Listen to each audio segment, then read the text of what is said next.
नमस्कार दोस्तों। Welcome to up to success. मैं हेमंत आपका अप टू सक्सेस में आपका स्वागत करता हूं। दोस्तों हाल ही में आपने सुना होगा न्यूज़ में सुपर मून के बारे में या फिर बक मून के बारे में आपने सुना होगा दोस्तों। तो ये क्या होता है और ये एक्चुअली में ये ज्योग्राफी का टॉपिक है और एग्जाम पॉइंट ऑफ व्यू से क्या इंपॉर्टेंट है इसके बारे में आने वाले, क्योंकि ये करंट अफेयर का टॉपिक है तो आने वाले जो आगामी एग्जाम होंगे, यानी कि आप कह सकते हो सीईटी का एग्जाम है या फिर एसएससी का किसी भी प्रकार का एग्जाम है, तो उसमें ये बहुत ही मोस्ट इंपॉर्टेंट ये विषय बनने वाला है। तो दोस्तों सेशन को शुरू करने से पहले हमारे चैनल को सब्सक्राइब जरूर कर लीजिएगा और बेल आइकन का बटन जरूर दबाइएगा ताकि आने वाली वीडियो की आपको नोटिफिकेशन मिल सके। चलिए दोस्तों स्टार्ट करते हैं हमारे प्यारे से खूबसूरत से सेशन को। दोस्तों बात करते हैं what is super moon. Super moon क्या होता है दोस्तों? सुपर मून एक ऐसी खगोलीय घटना होती है कि जब चंद्रमा होता है, चंद्रमा जो हो पृथ्वी के सबसे नजदीक आ जाता है, ये ऐसी घटना क्या कहलाती है? सुपर मून कहलाती है। दोस्तों बात करते हैं, देखिए ये पिक्चर, एक खूबसूरत सी पिक्चर दिखा रखी है आपको।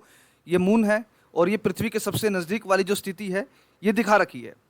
बात करते हैं कि अब इसे बक मून ही क्यों कहा जाता है दोस्तों? क्योंकि जुलाई के अंदर क्या है कि ये सुपर मून आया है कि जब भी जुलाई के अंदर जब भी सुपर मून आएगा तो इसको क्या कहा जाएगा? इसको बक सुपर मून ही कहा जाएगा। क्यों कहा जाएगा? क्योंकि यह एक ऐसी स्थिति होती है कि जो नर हिरण होता है ना दोस्तों, नर हिरण, उसके नए सींग उनके माथे से निकलते हैं और ये हिरण क्या करते हैं, इनके जो सींग फिर से उगाते हैं, हर साल इनके सींग उगाते हैं। और ये ऐसी घटना है कि इसीलिए इसे क्या कहा जाता है? बक मून कहा जाता है। और इस जो सुपर मून है इसको थंडर मून भी कहा जाता है दोस्तों। अब थंडर मून क्यों कहा जाता है?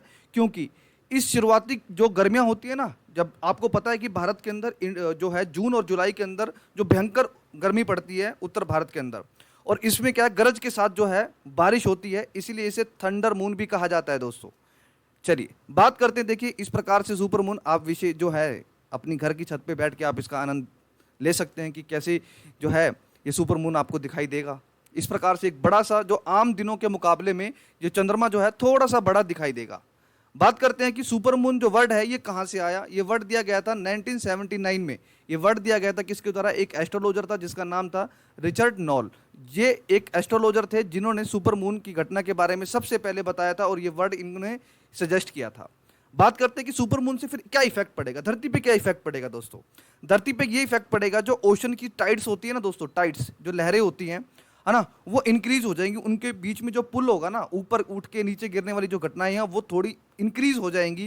क्यों? क्योंकि मून जो है वो अर्थ के क्लोजर आ गया है। तो ऑब्वियस सी बात है कि चंद्रमा का भी तो ग्रेविटेशनल फोर्स जो है वो धरती पे इफेक्ट डालता है। आपने पढ़ा होगा ज्वार भाटा के बारे में, टाइड्स के बारे में आपने ज्योग्राफी के अंदर पढ़ा होगा और उसमें आपने ये देखा होगा कि टाइड्स की जो घटना होती है वो तीन मुख्य कारण होते हैं उसके। एक चंद्रमा का गुरुत्वाकर्षण बल, दूसरा सूर्य का गुरुत्वाकर्षण बल, तीसरा पृथ्वी का अपकेंद्रीय बल। ये तीनों जो है कारण बनते हैं किसके? टाइड्स के। तो उसमें से एक क्या आएगा? क्योंकि अब चंद्रमा पृथ्वी के करीब आ चुका है तो ये घटना किसकी वजह से हो सकती है? ये ओशन टाइड क्रिएट कर सकती है दोस्तों। बात करते हैं दोस्तों आगे की। अब आता है शब्द पेरिजी और अपोजी। अब दोस्तों इसमें क्या है कि आम दिनों के मुकाबले जब सुपर मून निकलेगा तो लगभग 14% जो है थोड़ा सा साइज इसका बड़ा दिखाई देगा और लगभग 33% जो है इसकी लाइट जो है थोड़ा ज़्यादा दिखाई जो होगी स्प्रेड आउट होगी। देखिए इस प्रकार से मैंने जो है आपको समझाने की कोशिश कर रहा हूँ। ये प्यारा अर्थ है, हमारी पृथ्वी है जिस पे हम रहते हैं और ये मून है, ये चंद्रमा है।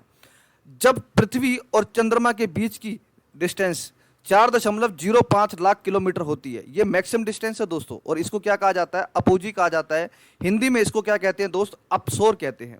बात करते हैं दूसरी घटना की। अगर अर्थ और चंद्रमा के बीच में, यानी पृथ्वी और चंद्रमा के बीच में अगर इसकी जो डिस्टेंस 3.6 लाख किलोमीटर या इससे थोड़ी सी स्लाइटली कम हम कह सकते हैं, अगर आ जाए तो इसको क्या कहते हैं? पेरिजी कहते हैं, यानी कि उपसोर कहते हैं माय डियर।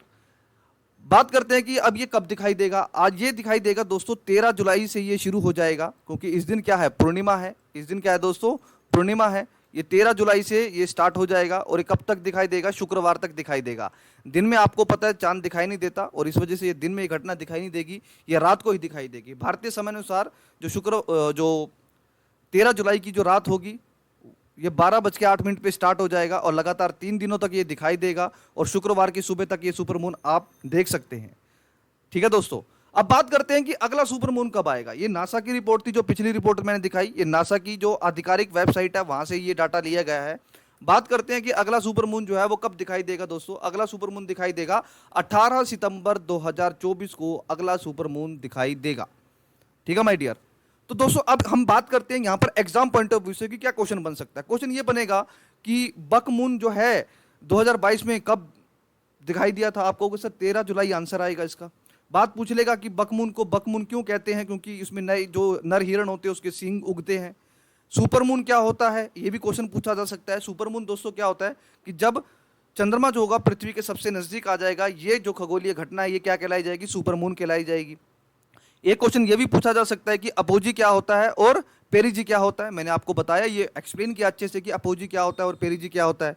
ठीक है दोस्तों, तो इस प्रकार के क्वेश्चन आपको ये करंट अफेयर के क्वेश्चन बन जाते हैं। तो इस प्रकार से जो मैंने आपको समझाने की कोशिश करी, आई होप आपको ये समझ आया होगा। और दोस्तों सेशन को जरूर सब्सक्राइब कीजिएगा, अच्छा लगा तो शेयर भी जरूर कीजिएगा। और आपको जो इसकी पीडीएफ है ये अप टू सक्सेस जो है टेलीग्राम चैनल पे आपको अवेलेबल हो जाएगी। दोस्तों currently I am teaching general studies in study Mantra education platform.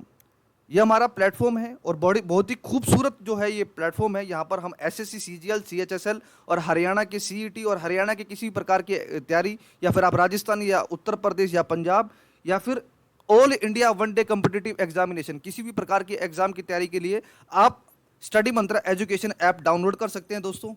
चलिए ठीक है दोस्तों, सेशन को अगर अच्छा लगा तो प्लीज़ शेयर कीजिएगा। Thank you so much.